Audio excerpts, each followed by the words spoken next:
இனிப்பு துளசி செடியிலிருந்து எடுக்கக்கூடியது தான் சப்ஜா விதைகள். ஆரோக்கிய நன்மைக்குள்ள வருவோம்.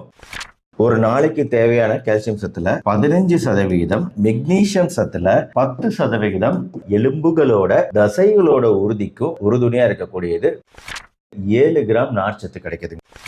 ஜீரண மண்டலத்துக்கு தேவையான ப்ரீபயோட்டிக் இதுல உள்ளது. எடை குறைப்பு முயற்சி செய்யறவங்களுக்கு அடிஷனல் பெனிஃபிட். சப்ஜா விதைகளுக்கு சர்க்கரை அளவுகளை குறைக்கக்கூடிய தன்மையும் உண்டு. கெட்ட கொழுப்புகள் அளவு குறையுது. டெசர்ட்டு, சூப்பு, சாஸு அதுல சப்ஜா விதைகள் இல்லாம இருக்காது. ஜெல்லி, யோகர்ட், மயனீஸ் எல்லாத்துலயுமே சப்ஜா விதைகள் சேர்ப்பு யூஸ் பண்ணப்படுது. ஆன்டி ஆக்சிடென்ட் சத்துக்கள், புற்றுநோய்களை குறைக்கக்கூடிய விஷயம்.